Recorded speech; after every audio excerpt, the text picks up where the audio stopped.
L'invité de Béatrice Rulle ce matin, le 6 minutes avec André Schneider. Il est le directeur de Genève Aéroport concernant cette menace de grève, Béatrice. Bonjour André Schneider. Bonjour. Merci d'être sur Radio Lac ce matin.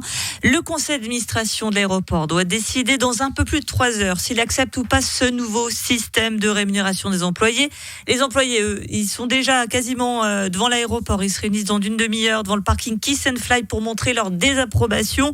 Si je parle de situation explosive, est-ce que c'est vraiment un euphémisme ?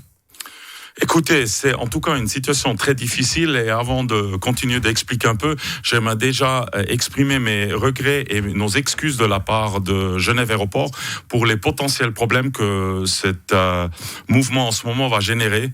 Mais quelque part, on est dans une situation assez compliquée parce qu'on a des besoins de s'adapter mieux à notre futur et les défis. Et on est quand même en face d'une opposition totale de notre personnel de accepter que les choses ont changé. Opposition ou est-ce qu'ils sont obtus même sur la question ? Écoutez, je suis quelqu'un qui essaye de penser positif. Alors je dirais il y a une opposition, peut-être aussi une manque de compréhension, peut-être on n'a pas assez bien expliqué, mais on est aujourd'hui en face d'une situation où on propose quand même un nouveau système salarial qui ne baissera pas les salaires. Hein. C'est un engagement et ça va être clairement fait, qui maintient un système qui va ou qui va toujours encore regarder le renchérissement et de le payer.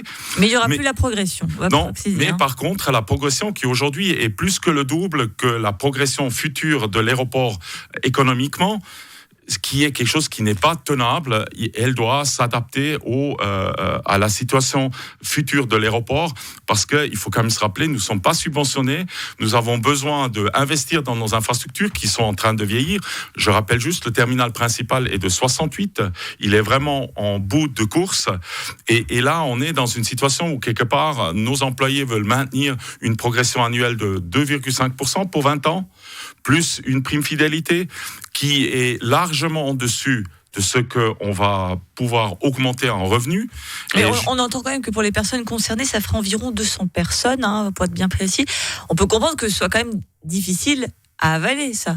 Alors, oui, il y a 200 personnes qui auront leur progression gelée, mais déjà, plus que la moitié d'entre eux est déjà dans cette situation avec le système actuel. Et par contre, à l'autre bout, comme nous avons cette forte progression, on a engagé beaucoup de gens à un niveau plus bas qu'on aurait réellement dû, parce qu'on n'a pas forcément pu reconnaître leur expérience en venant à l'aéroport. Et ceux-là, c'est à peu près 250 personnes, vont voir leur salaire monter. Et c'est aussi là la deuxième raison pour qu'on veut changer le système. Aujourd'hui, la seule reconnaissance qu'on peut faire, c'est la durée qu'on est dans son job. Alors, il faut la reconnaître, mais ça ne peut pas être la seule. Aujourd'hui, par exemple, on veut pouvoir engager des gens qui viennent de l'expérience d'extérieur. On ne peut pas la reconnaître. Ils auront toujours un salaire moindre que quelqu'un qui est peut-être déjà 10 ou 15 ans à l'entreprise. Et là, il y a aussi un vrai problème. Les syndicats, ils estiment que vous n'avez pas vraiment négocié sur ce nouveau système de rémunération.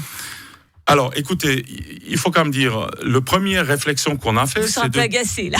Hein? On vous sent un petit peu agacé. Non, mais la première réflexion, c'est quand même de se rendre compte que économiquement, on a un système qu'on ne peut plus se payer. Ça allait quand on avait 5% de croissance de passagers, mais on est tous d'accord, c'est plus le futur, ça ne peut pas être le futur.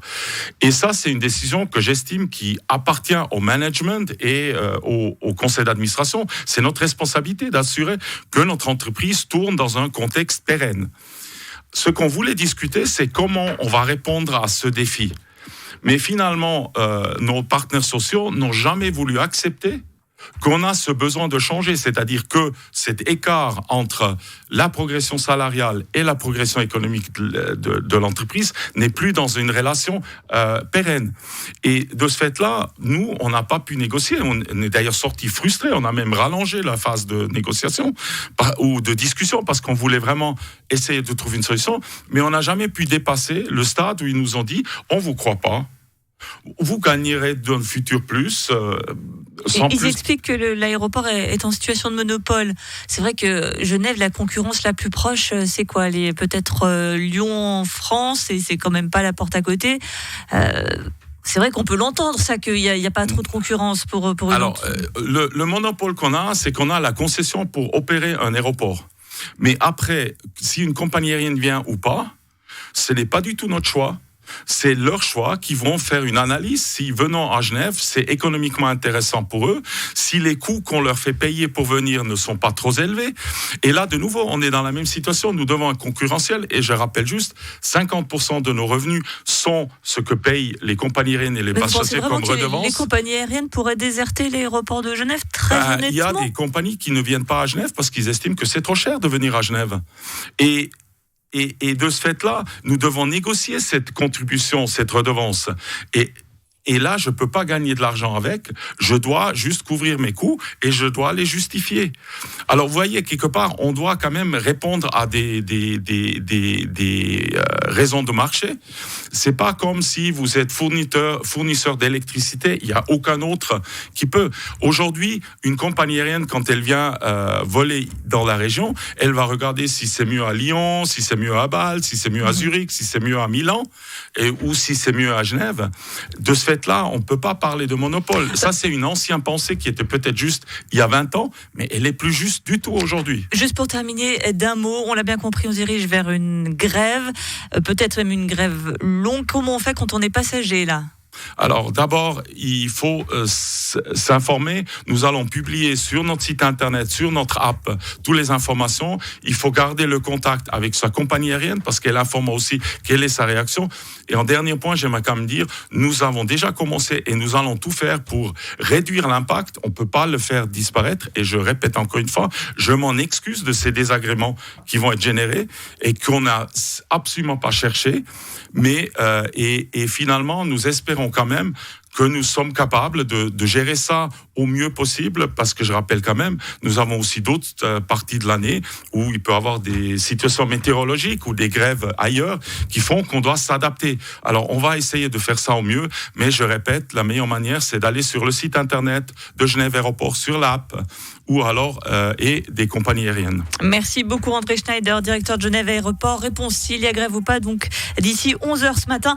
Et bonnes vacances à tous.